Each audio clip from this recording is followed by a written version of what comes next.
What if I told you the Cleveland Browns might be sitting on the very answer to their decade-long quarterback curse, and they know it?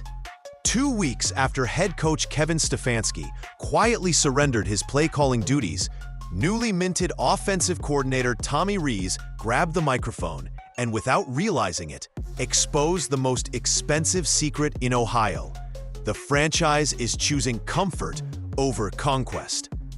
While reporters expected harmless coach speak, Rees's offhand remarks about leaning on guys we know and keeping the quarterback comfortable reveal the philosophy that prizes familiarity more than firepower. Translation? Rookie phenom Shedeur Sanders, armed with a pro-ready arm, under-center poise, and sky-high upside, isn't just waiting his turn. He's trapped behind a wall of coaching caution and contractual politics. Meanwhile, the Browns' offense limps along, ranking near rock bottom in red zone efficiency and explosive plays. Fans see the same checkdowns, the same stalled drives, the same fourth-quarter meltdowns, and wonder why the backup with the bazooka arm remains a glorified spectator. Tonight, we crack that code. From hidden incentive clauses to late-night headset arguments, from locker room whispers to front office analytics buried in binders, we'll uncover every layer of the Browns' quarterback dilemma and ask the 100 million question. Will Cleveland finally risk discomfort for a chance at glory, or cling to the devil they know until another season slips away? The switch didn't boom across Cleveland. It clicked. Quiet, calculated, and right after the bye, Kevin Stefanski handed the play sheet to Tommy Rees, and on paper it looked like a routine adjustment to jolt a sleepy offense. But inside the building, this was a transfer of leverage. Who sets the call sheet sets the identity. And once Rees owns Sunday's menu, he decides who gets fed. Rees's first media hit sounded safe. Preparation, collaboration, best foot forward. Then came the tell. He kept circling back to comfort, quarterback comfort, personnel comfort, leaning on guys we can trust. He emphasized having the final stamp on what survives from Monday meetings to the Sunday headset. Translation? The offense will reflect the players he knows best and the concepts they can execute without a hiccup. Why now? The timing wasn't random. The bye gave cover for a reset. There was chatter, unconfirmed but persistent, of headset tension and late-night, we need a spark conversations. Reports suggested the staff combed through self-scout data and didn't like what they saw in the passing game. So they changed the voice in the booth, not the voice in the huddle. That distinction matters, because a new play caller doesn't just change plays, he reprioritizes people. Rees arrived in front of those microphones and, intentionally or not, laid out the creed. Cut the fat, ride the familiar, and stress defenses with what your quarterback already digests. It's a conservative pivot designed to boost execution fast. It also narrows the lane for anyone outside the circle of trust, namely the rookie with the higher ceiling and the lower comfort index. This was the half step the Browns were willing to take, a fresh architect for the same blueprint. It kept the locker room steady, calmed the sideline noise, and bought time. But it also locked the offense into a choice that would define everything that followed. Because when comfort becomes the compass, it points to one quarterback and away from another. And that's where the real conflict begins. Comfort. That was the drumbeat. Quarterback comfort. Personnel comfort. Calls everyone can execute at a high level. It sounds smart. It sounds safe. It also tells you who plays. In Rees's world, comfort narrows the circle. You ride the players you know. You call the concepts your starter digests on instinct. And you trim away anything that introduces friction. That's how a playbook shrinks without anyone admitting it. You lean on quick game. You live in shotgun. You protect the ball and accept shorter throws. You keep the reads clean and the protection rules stable. It improves the floor. It also puts a ceiling on your ceiling. The offense stops threatening space. Defenses squeeze you. Suddenly, every drive feels like a tightrope. Rees even said the quiet part out loud, just politely. He's sat with Dillon Gabriel. He knows what makes him click. He has a good feel for the personnel. Translation, when it's fourth quarter and chaotic, the call sheet tilts to what Dillon already trusts. That's human.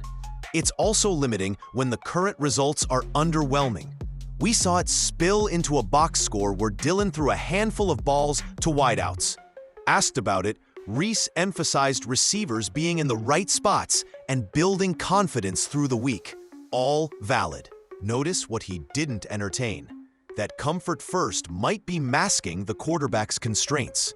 If the system must bend in a dozen places to keep one player calm, you're not optimizing, you're babysitting. And this is where Shedeur Sanders gets iced. He represents variables. New timing, deeper progressions, more under-center rhythm, higher upside, higher volatility. Coaches under pressure often choose the guaranteed C over the possible A. They bet on familiarity, not fireworks. But the scoreboard hasn't exactly rewarded the trade-off.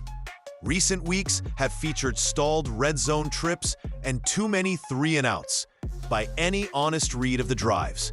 So the philosophy is clear.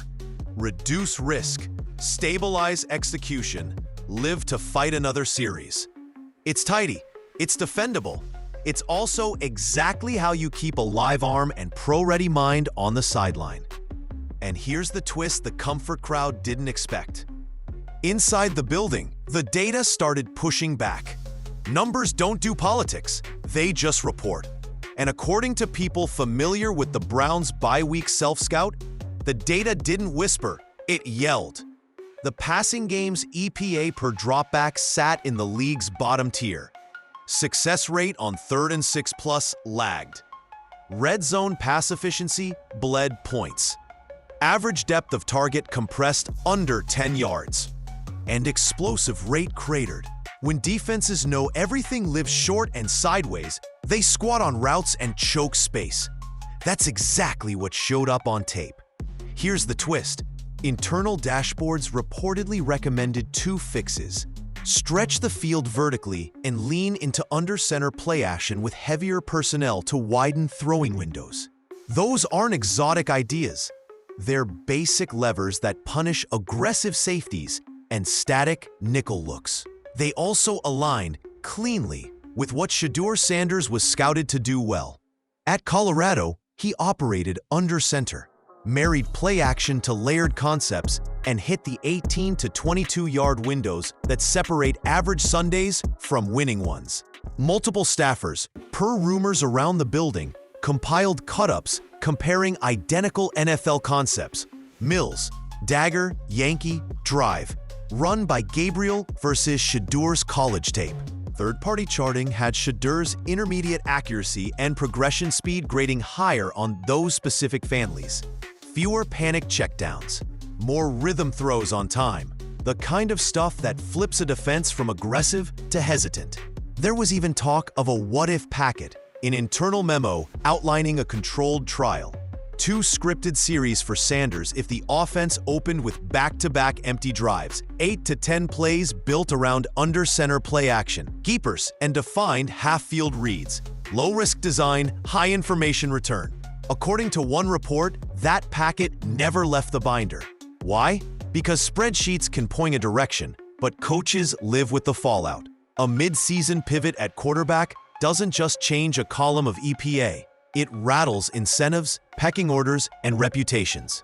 You can call it conservatism. You can call it prudence. Either way, the sideline chose continuity over the algorithm's nudge. The data case was clear. The decision wasn't. And the reason had less to do with route trees and more to do with contracts, career bets, and the quiet math of job security. Follow the money and the motives, and the picture sharpens fast. Around the league, cap watchers have noted that Dillon Gabriel's deal likely carries the usual cocktail of playtime triggers, active roster bonuses, snap percentage incentives, year 2 escalators. Reports claim a mid-season benching could jeopardize those earnings and complicate off-season negotiations.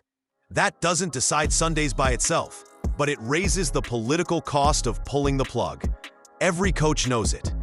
Then there's career calculus. Rumors suggest Tommy Rees wants a clean portfolio. Stabilize the offense, lift efficiency. Prove he can tailor a system to his quarterback. If he flips to a rookie and the offense pops, credit splits fast. Some to the kid, some to the scouting department, a sliver to the play caller. If it sputters, the blame concentrates on the decision maker. Safer to refine what you know than to bet your next interview cycle on unknown variants. Ownership optics matter too. After high-dollar swings at quarterback in recent years, insiders say the building is hypersensitive to another QB carousel headline. A switch invites questions about draft evaluations, development plans, and alignment. Keep the starter, tweak the scheme, sell continuity. It's not exciting, it is defensible. And don't underestimate pride. Coaches won't call it ego, they'll call it conviction. Stefanski handing off the call sheet was already an admission that something needed changing. Benching the starter on top of that risks signaling a deeper misread of the entire plan. Human nature pushes decision makers to fix the car without replacing the engine. Meanwhile, whispers say Shedeur's camp has stayed professional but restless. They've asked for a defined package, a timed series, anything that builds a path. Nothing public, no fireworks, just a quiet ask for reps that never arrive. For a rookie on a cost-controlled deal with a potential proven performance escalator down the line, every snap is both development and leverage. Let those opportunities slide, and you're burning value no spreadsheet can reclaim. So the choice hardens. Protect contracts, protect reputations, protect the narrative. The safe lane wins the day. But safety has a price, and the bill comes due when the offense needs more than comfort can buy. Which brings us to the one player built to cash that check. Everything the Browns say they want to be on offense is sitting right there in a headset, waiting. By most scouting reads, Shedeur Sanders is built for the brand of football Tommy Rees keeps hinting at. Under-center rhythm, play-action bite, layered throws that punish nosy safeties. On college tape, he didn't just survive from the pocket, he organized it. Calm feet, steady base, eyes that hold a safety, then snap to the dig. That's the stuff that turns manageable into menacing. Reports claim Colorado staff praised his install stamina. Fast learner, heavy note-taker, comfortable owning protections and alerts. We can't verify the exact details, but the reputation tracks with what shows on film. Clean operation, minimal wasted motion, and a willingness to work the 12 to 20-yard window where NFL drives flip from field goals to touchdowns. He looks comfortable under center, marrying outside zone to boot, then ripping crossers behind linebackers who just took the cheese. Rees' background screams for that menu. Notre Dame leaned on duo and wide zone to set up shot concepts like Yankee and Mills. Alabama kept it simple, repping core families until defenses cracked. Sanders fits that language. He doesn't need the training wheels of constant RPOs to feel right.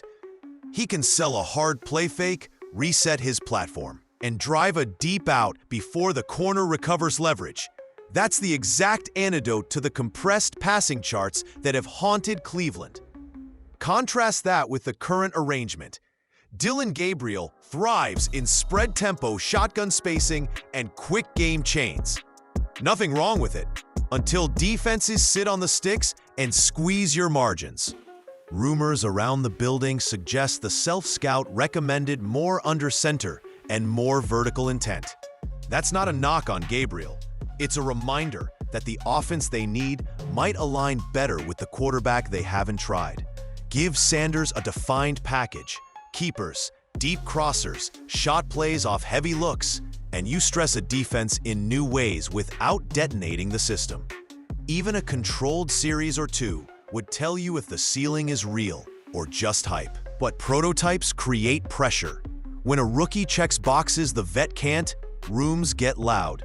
And that's where the human factor surfaces. Because once the tape starts dividing opinions, the locker room starts picking sides. This is where schemes meet humans. When a quarterback choice drags, the room feels it. Not in shouting matches, more like glances, side comments, little tells. Rumors suggest the veteran linemen appreciate Dylan Gabriel's tempo and quick trigger passing. Fewer long developing routes, fewer five-step statues. That keeps hits down and Sundays survivable. Hard to argue with guys whose bodies pay the bill. Receivers see it differently.